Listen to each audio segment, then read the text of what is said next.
Hi, baby boomer fans. We are Jackie and Janine, the Pfeiffer sisters, and love to talk about the 1950s, inviting you to reminisce with us as we explore experiences of that decade.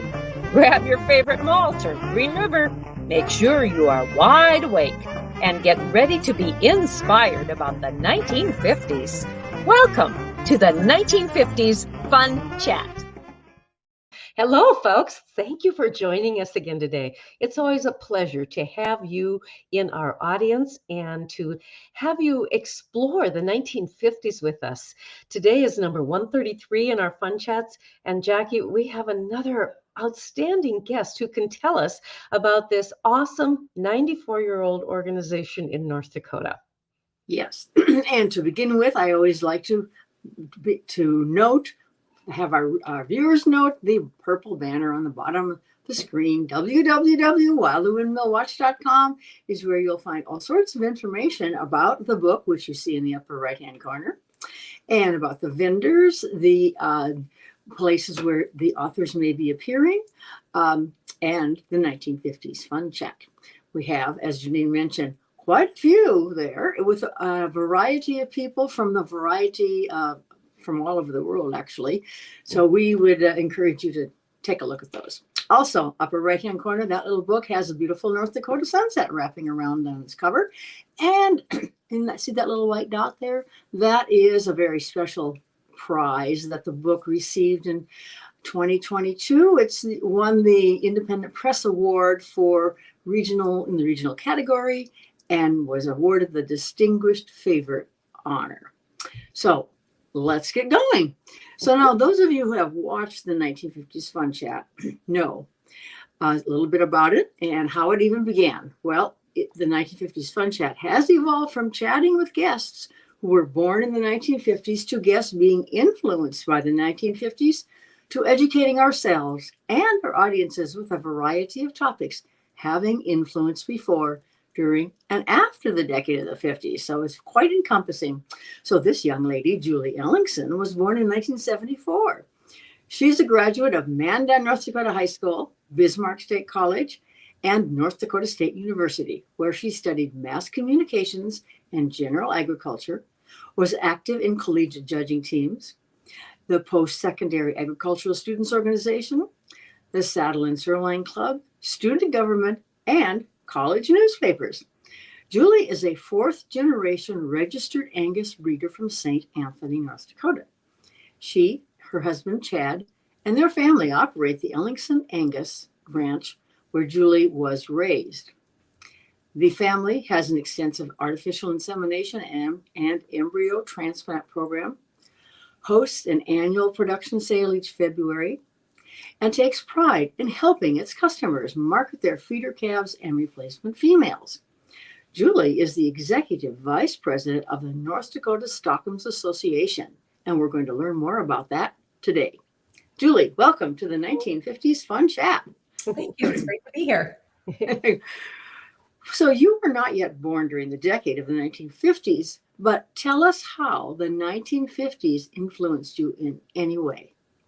You know, in preparation for this discussion, I hadn't really thought of that before. I've had the opportunity to work for the Stockmen's Association most of my career. And so I thought about lots of different milestones and such before. But until this opportunity, I hadn't really specifically thought about the 1950s and how that was instrumental into our organization. But wow, as I did my own research, it was really enlightening to me of how many incredible milestones for the livestock industry as well as our organization occurred during the 1950s decade. You know, thinking back, there's a couple of significant things. Well, maybe we'll talk about later, but the Stockmen's Association just recently moved into a new headquarters. Well, that was something that happened back in 1952.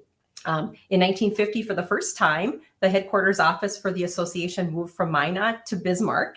And so that was a monumental change, as you can imagine. A couple of other things that were significant as I can think about for the organization. In 1953, what was known as the Bar North, now the North Dakota Stockman magazine, became the mouthpiece for the organization, a communication tool for members from the organization leaders to members. And that magazine that continues to be a mainstay of our organization now. And that, again, was in 1950s. Hey, Julie, I'm curious to know, does the North Dakota Stockmen's Association magazine, formerly known as Bar North, still feature the colors of is it yellow and black on the front cover? Oh, you have a great memory. So yes, the yellow and black cover, it donned that for many decades. Over the years, it did evolve, and so color printing and such, and the colored cover now is what we see. But certainly, that was an iconic piece that you could sure find in your mailbox, right? Very true. Yes, very true. So I have another magazine question. That is can it be found online also? Can you purchase a subscription for an online? Yeah. That's a great question. There's certain elements and features that can be found on our website, ndstockmen.org. The magazine itself, we're unable to sell individual subscriptions because it has to be tied to the membership through IRS rules or whatever it has to be. So it has to be intrinsic. There's a couple little teasers that you can find on our website. And anybody who's interested in a subscription, again, can become a member. And it's one of the perks that they receive. Okay, so did you have anything more that you wanted to tell us about the Stockmen's Association within the 1950s? Absolutely. Many people who are familiar with the Stockmen's Association know that really got our roots in livestock protection and brand inspection. That's always been a mainstay purpose and objective. Oh, there goes my lights off, their automatic lights. Excuse me. But the brand board is significant in the oversight and advice for the association. And that also started in the 1950s. So lots of milestones, again, tied back to the decade that I hadn't realized before. Julie, in brand inspection, does that only occur when the sale is held at a during a public sale or livestock auction, or does that also occur with an individual private sale? Yeah, those are great questions. So state law requires brand inspection for cattle, horses, and mules before those animals leave our borders or as they work through marketing channels. Of course, state law also requires that proof of ownership be transferred upon sale. And so depending on the style, there are some other options available in some cases, bills of sale. But many of those inspections and that transfer of ownership is done by our inspectors that work here for the association. Oh, okay. And do you find that most ranchers in North Dakota are still branding their cattle? You know, branding is a very common practice, again, a time-honored way of identifying ownership, and something that we see widespread throughout, North Dakota as just as a basic practice of helping keep animals straight, and certainly something important for our association as well. Certainly. So how did you happen to become involved with North Dakota Stockmen's Association? And what are some of the association's purposes? You've touched on some of those. Are there any more? But in the meantime, how did you become involved? Yeah. As you mentioned in my bio, I am a lifelong cattle producer. I grew up on a registered Angus operation just south of Mandan. Again, fell in love with the livestock industry and agriculture. I think many people involved in our industry have found the values of hard work and stewardship of animals and the land. And that's something that I always enjoyed. I also enjoy communication and working with people, writing, communicating, those types of things. And so I tried to find a career that could meld my interests in agriculture as well as my communication. And so ultimately, that's the career or the major that I pursued. I worked out of college for just a stint as a newspaper reporter before I got a call one day that an opening was coming up at the Stockmen's Association in the communications area. My predecessor was getting married and moving away. And so she encouraged me to apply, and voila, here 28 years ago or whatever it is, here I am. Wonderful. Why did the Stockmen's Association headquarters move from Minot to Bismarck? You know, the organization first started in Watford City in the 1920s. And so for a time, the executive officers and the leaders came from the western part of the state. Over time, the organization grew and became more of a statewide organization. And I think that was probably to be more centrally located. And also, I think, speaks to some of the focal points of working and representing producers at the Capitol, and interfacing with more people. And so I think that there was a draw to come to the capital city for that reason. What has been the most challenging in your job, Julie? Wow, the most challenging in my job. One of the things that I love, and probably is one of the most challenging thing, is every day there's something new, right? Our organization takes great pride in representing livestock producers and helping be their voice and represent them in the challenges so they can focus at the task at hand, right? Raising cattle and providing high quality beef for people around the world. And so sometimes those challenges might be a government regulation, or it might be an activist organization and some misinformation propagated from others. But we really roll with the punches, and maybe being nimble and responsive. Maybe that's the most challenging, but probably also the most rewarding too. Yes, right. At the present time, the women, wives, partners of members of the North Dakota Stockmen Association are called North Dakota Cattlewomen. Is that correct? And yes. Okay. And prior to that, they were the Cowbells, of which our mom was a member. Can you tell us a little bit about the I'm going to call it the women's organization of the North Dakota Stockmen, yet I'm assuming that there are women as members of the North Dakota Stockmen's Association too. Yeah, so that also has an interesting 1950s twist too. As you mentioned, now the organization known as the North Dakota Cattlewomen is thriving. They do wonderful work in the terms of research and promotion of the beef product. You can find them in the grocery stores, educating consumers, or in classrooms, educating young people. But they started with the name of the North Dakota Cowbells, started in 1951, actually. And so developed as an auxiliary organization to the Stockmen's Association. Many of those members would also be members of the North Dakota Stockmen's Association. And so continue again with their real strong promotional mission, but very much integrated and work collaboratively with our organization, and proud to have them as partners. Yes. Do they still support a beef cook-off? Yeah, so the National Beef Cook-Off has changed a little bit, and so probably not the exact same as we remember, right? That was a very large event, both on the state level as well as the national level. But the focus on educating consumers about how to utilize high quality beef in recipes and finding ways to make it convenient for families really is a mainstay for their organization and all of us involved in the cattle industry. Because we want consumers to be able to utilize our product and satisfy, not only the need and to get your family fed, but also to enjoy the nutrition and the delicious flavor, that we're very proud of. How is recipe development within the beef organization occurring? Is it with the individual North Cattlewomen members? Is it a part of the Stockmen's Association? Does it go on a national level? Yeah, that's a great question. And probably everybody has a hand, right, in developing recipes. I bet you do at your house. If you're like mine, you see what's in your fridge and you dump a bunch of things together, right? And come up Might not be documented though. but new product development and recipe development very much is a focal point of programs within our beef checkoff.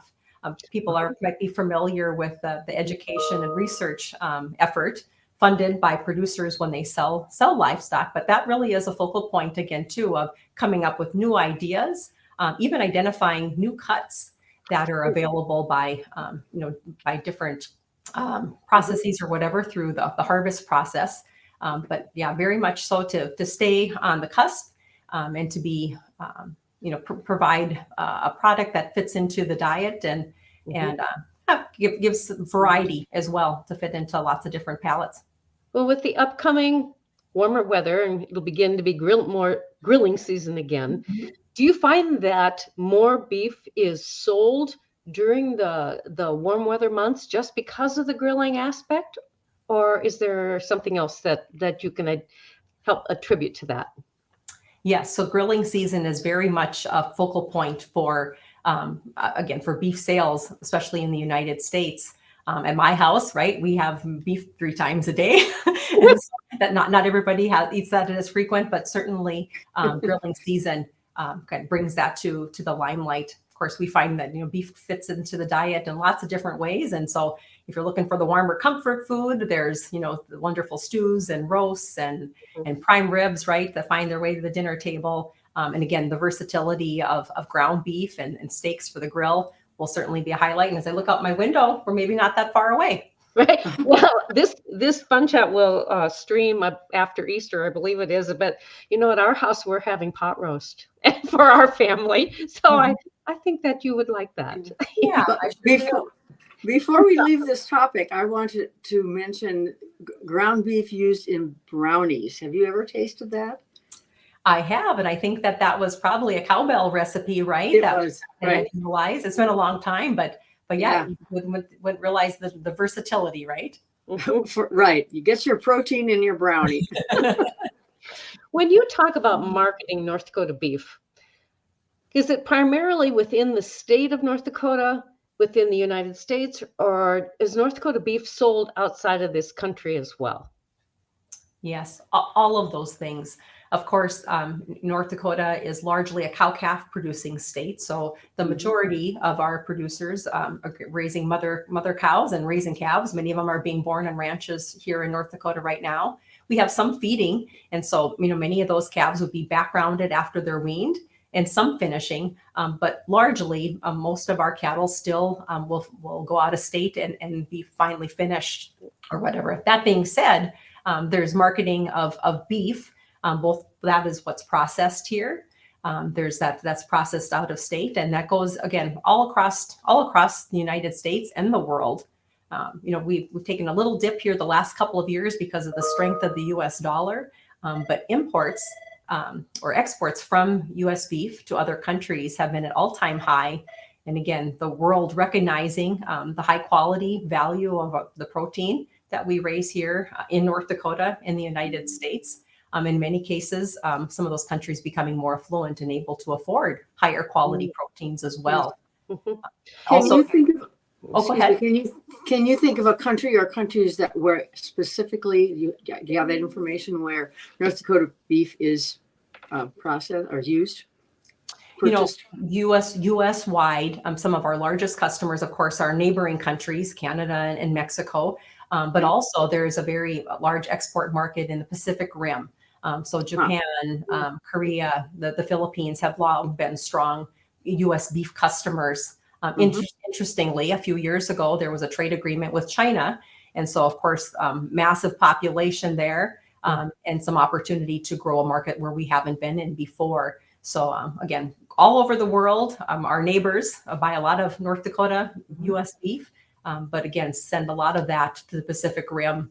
And in some cases, their choices are different than what maybe you and I would prefer to have on our table, different cuts because of the different cultural preferences for different kinds of beef, which helps drive the value up of the carcass for North Dakota beef producers. Yeah. So who takes care of the negotiations when the beef is sent out of the country? Yeah, so that would be an interplay, right? So there, of course, there'd be private companies or whatever that are marketing beef. There's also industry-led initiatives. We have partners, the U.S. Meat Export Federation, for instance. It's somewhat checkoff funded and also receives some government dollars through our market access program dollars that help promote that on a national basis. And get the word out. Of course, that's difficult for individual producers to fly across the country, right, or across the world and do that. And so it's a pooling of resources to tell the story of U.S. beef and U.S. beef production and how that can work in diets all around the world. How have you been involved with any trade missions to foreign countries? While I have not gone out of the country for a trade mission, we have received many international trade groups, again, promoting not only U.S. beef, but also genetics that we raise here. That's one thing that our family really enjoys throughout, particularly through the summer. We host a lot of international groups that come to the United States and then are looking at different livestock genetics. And it's not always feasible to sell a bull or a female, of course, and send them across the world. But there are ways that they're able to utilize genetics that we have here in the forms of embryos or semen that they are able to adapt in their herds. And so often we'll come to the United States and to see how those genetics are working and see the progeny here on the ground, and then are able to incorporate that back. And so it's been fun to interface with people from all around the world. And while our language might be different, our core values, right, and the desire of taking care of the animals and the land really is universal, and fun to be able to visit with people who have those shared interests. You come from a multi-generational family background of raising beef cattle. What would your grandfather say about his marketing methods of Angus cattle, beef cattle, breeding cattle versus now, what you are able to do today? Yeah, that's a great question. So my grandfather, Paul Schaff, was born in 1901. And so he passed away when I was a first grader. So I never had a chance to know him real well or real long, but the stories about him, really have proceeded, have followed in his legacy. And I hope that he would be proud. What I do know about him is that relationships were important, and making sure that people were pleased with the animals that they purchased. And again, just those good core values of taking care of your customers and understanding what their expectations are. That might have been many years ago, right, when he was marketing livestock, that he was with us. But I think that those basic values of understanding what your customers' needs are and providing them with a quality product remains the same as it did then. How would he have marketed your ranch's cattle in the 1950s or even ahead of that? Right. So our family got involved in the registered Angus business just right ahead of the 50s, so kind of the mid 40s. And so that evolved over the years too, but largely the same. Again, through a production sale was the main method. And so, yeah, I remember that very well. In fact, back in those days, our family had 2 production sales a year. Oh, glutton for punishment, right? a lot of work. But again, making that information available and identifying the needs of your customers and the different kinds of cattle and the traits that you want to propagate and that they'll succeed in their herd really is what we focus on now too. And so a lot the same, although the marketing methods, of course, now we have digital options and lots of opportunities where there was a more finite list of choices before. But at the end of the day, the system's much the same. Do you work with different breed organizations, beef breed organizations in the state or even in the national level? Yes, we absolutely do. There's I believe 10 or 11 statewide breed associations that are very active here within the state. One of the divisions that the Stockmen's Association has is a seed stock council, which is made up of representatives of those different breeds. And so they come together and provide programming and input that's pertinent to their sector and finding ways to enhance their ability to service the needs of commercial customers and commercial breeders out there. So yes, very much within our organization, and then have the opportunity to work at the national level too. It's a small family, right, in the livestock industry. And so even though it would be a national organization, we still interface very frequently. In previously, when you were talking about raising livestock and the cow-calf operations, and then you mentioned the term backgrounding. Can you, before they went to the feeder, can you explain that term, please? Backgrounding? I sure can. So backgrounding, when we refer to that, a calf will be weaned from its mother. So it'll be largely, its nourishment will come from mama's milk and grass. And then after that animal is weaned, again, mostly springboard calves in North Dakota, and most of those calves would be weaned sometime in the fall. And then often, because of the plentiful feedstuffs that we have here in North Dakota, many producers will feed those newly weaned calves for a period of time, maybe 45 days, maybe 90 days, maybe longer, depending on their setup and their individual situation. But that helps get them acclimated to a different type of ration, and then eventually will go on to be finished and then find their way into the food chain. But again, plentiful resources that we have here in our state, and many cow-calf operations will background their calves for a period. Yes. When we talk about legislation for the beef cattle industry, especially in North Dakota. Can you highlight a particular law that you might have had some push with and lobbying efforts with in order to get it passed in the state? Yeah, and that would be one of the arms of the association. Kind of one of the focal points is providing kind of a government affairs representation to producers. There's been lots of different topics, right? So at every legislative session, I'll spend every day at the Capitol, and so we might monitor a couple hundred bills during the session, and they really run the gamut from property rights to property taxes to real specific livestock-oriented type bills, livestock development, but as I think back over my career, one I think that was noteworthy and I'm very proud of was some reform to what I would call our posting laws. And that really is rooted in private property rights. North Dakota is different than many other places in the United States where in order to keep people off, you need to have a physical posting of your land. And that's been frustrating, for landowners over the years, that because it's private property and in some cases there's trespassing and other problems that have taken place. And so we have long held that land should just be assumed closed without somebody asking permission. Mm-hmm. Well, of course, that's been a controversial topic in some cases and debated for decades. We were able to make some real monumental change, I think, in my mind here a couple of sessions ago by changing, what those requirements are somewhat. One, to provide an electronic posting option for hunting trespass. So it makes it easier for sportsmen and women, as well as landowners, to post their land and have a better relationship. And we also had some, I think, monumental reform related to fenced property that came as a result of some a state Supreme Court decision. And again, something that our state has argued about for years and years. And I think we found some common ground and are making some real progress for property rights, as well as the relationships between landowners and sportsmen. What do you know what might have been the hot topic for legislation of the North Dakota Stockmen's Association back in the 50s? Well, probably not specifically. I do know kind of big, whether it be at the state legislation or not, there were some major issues coming off the war. Still were some price controls for beef. That was a challenge. I know on the national scene. There also was some evolution of maybe terminal markets taking a little less smaller role in the evolution of auction markets as we know them today. And so those were some big changes that were occurring in the livestock industry during that era.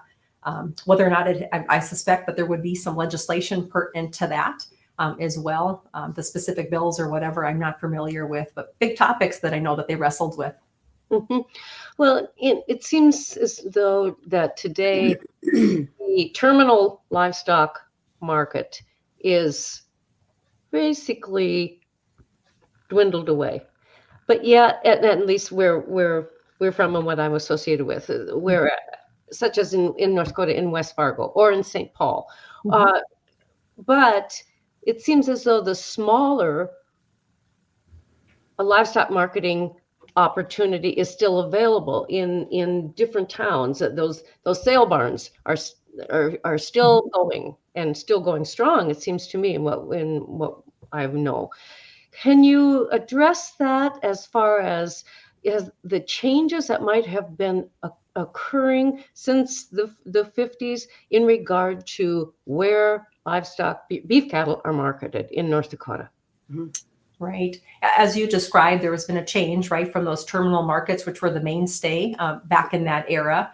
Again, we have thriving auction markets here in North Dakota and across the country.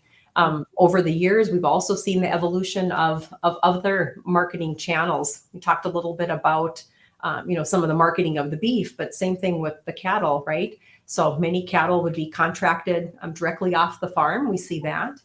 We've seen the evolution of internet marketing and video marketing. And so things that, my grandparents never would have dreamt of, right? We wouldn't have dreamt of years mm-hmm. ago, but a lot of variety.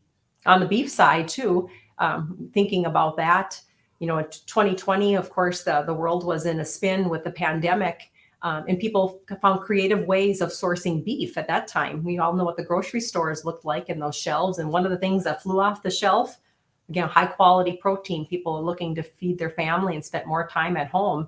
that actually was kind of a catalyst for a lot of livestock producers in our state and around the country to explore direct marketing of beef. And we really have seen that take off, again, kind of as a product of the pandemic. And so a variety of different ways that we have at our disposal now to sell cattle or to sell meat. And it seems as though, too, there's been another evolution regarding the livestock industry, and that's the transportation of them. Since the 1950s, how has that changed? Oh, certainly. Yeah. We don't talk about cattle being moved by rail anymore, right? And so very different of how people sold their calf crops and went off to market. And again, also related issues. So that would be a truck and trailer kind of situation. And it's also involved the Stockmen's Association to weigh in on things about transportation, whether it be ensuring that we have, safe roads, both paved highways as well as the farm to market county roads. Also things about like the electronic logging devices, and again, finding ways that and making sure that regulations are responsive to the animals and the animal welfare that we have of getting them safely from point A to point B. And certainly a different twist, again, because, cattle are moved differently than they were a half century ago. Are those cattle moved to, as Janine mentioned, West Fargo or St. Paul? Where's their final destination usually? Yeah, so it really depends on what the end game is for them. They might be, here in North Dakota, most of those would be, cow calf calves that would be either moved to a feedlot. There's not as many of those that would go directly to harvest, although some of those that would be sold off the farm might go directly to a packing plant. So it really depends on, again, every individual situation, but it's amazing how many times those animals move and how transportable they really are. Well, I was thinking about the final destination, the packing company. Right. And is there anything left in West Fargo or not? No longer. No longer the plant that was there that has closed. As far as processors, of course, we would have some smaller, more regional processors that would be here within our state. As far as large scale processing plants, many of them still flow south. That would be the majority. There's one right at the border into South Dakota. And of course, a lot of cattle would move to Nebraska and then ultimately be harvested there. Would be the beef processing kind of main area within the country. So south rather than Chicago. Yeah. Do you find also that North Dakota calves, once they're weaned and or background, do they tend to go to feedlots outside of the state, or do many of them stay in the state of North Dakota? Yeah, so we do have a large backgrounding sector, as I mentioned. So a lot of cow-calf operations would have those. There's also those that do custom feeding for others or purchase those North Dakota grown calves and will feed them here. So a variety. One of the divisions the Stockmen's Association actually has, we call it our Environmental Services Division, and it helps livestock producers come into environmental compliance and set up their feeding systems, their animal feeding systems, with some cost share and some technical assistance. And that's really has helped grow the feeding opportunities in North Dakota. We're proud of that program, about 20 years old here in the country or in our state. So a lot of feeding done here. Again, more of that would be backgrounding than finishing, but that too has evolved over the years and provides some opportunity. Well, Jackie, did you have something? Well, I will go to a different topic now. You want to continue on that one, or no. May I move? Okay. So, as vice president of this association, what is the most unusual experience you've had? Oh, wow. The most unusual experience I've had. That is a very good question and a hard one. Thank you. We'd like a very good answer too. Okay, well. Dressed as a beef cow and walking in a parade, right? Well, I've never dressed as a beef cow walking in a parade, but I tell you what, though, I am the proud mother of 5 children, and again, I grew up in this organization. I come to work here just shortly after college, and so my kids don't know mom other than Stockmen's mom, and so I've had a son who dressed up in a chicken suit with a eat beef sign that walked in a parade. One of my daughters wore a bull costume for the beef and up run. So yeah, they get involved in lots of variety, right? Just by being the nature of being my child. Well, that sounds like fun. What's this beef it up run? Oh, so that actually was part of our convention last year that we had in Watford City. So we wanted to provide other opportunities for family members in the community to get involved in the organization, even if they weren't part of the meetings or the membership. And so we provided a 5K fun walk and run, again, celebrating the zinc, iron, and protein and all the wonderful nutritional benefits of beef in an active lifestyle. And so we invited the community. So yeah, Bull Sheridan, she got her little beef and she was the little mascot for the run. Nice. How fun. That's fun. Yeah. Oh, but to your question, wow, the most unique, there's been a lot of wonderful and unique experiences. Years ago, then President Trump came to North Dakota, came to Mandan, and was promoting some tax reform. Certainly the estate tax are concerned to livestock producers, small family businesses and such. And that's been a long held policy of the association to find some reform there. And so had a chance to attend the rally. He actually told a story and recognized me in the crowd as a thought leader in that area, and why farm and ranch families, it was important to find some policy changes there to help in the generational transfer of operations. And so, yeah, there's all kinds of unique opportunities. Some days we go to work and we have a business suit and heels on, and other days, right, we put on the muck boots and get to be, with the cattle. So a wonderful opportunity and variety, and just always proud to work on behalf of North Dakota's cattlemen and women. Right. Sounds as if you are the exact correct person for the job. Well, you never know what you're going to get into, but take great pride to work for such wonderful people and a great industry. Yes. Julie, we're nearing the end of our fun chat. This has been great. But can you look ahead into the future and see what your children might have to go through in order to stay in the beef cattle business that you have in your family? Yeah. Well, certainly there's wonderful opportunities, right, in our industry. And I think that our the next generation is going to benefit from the incorporation and adaptation of all the technology and genetic advances. So that's been a continual role. And so exciting to see those opportunities. Of course, there's also challenges. We have increased government regulation. We have probably more scrutiny from the outside. Less people are directly connected to the farm and ranch. And so I think it will be important for our generation and those to follow to continue to have a dialogue with our consumers so they understand what it is that we're doing to raise cattle and provide safe, wholesome food.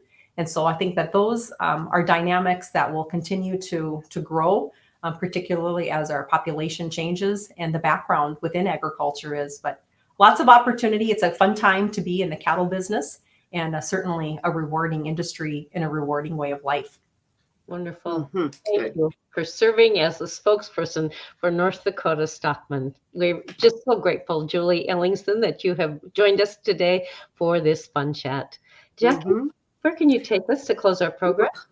I'll just mention a couple things. First, viewers, take a look at the red button. That's the subscribe button. We'd appreciate you touching that, as well as the blue thumbs up button.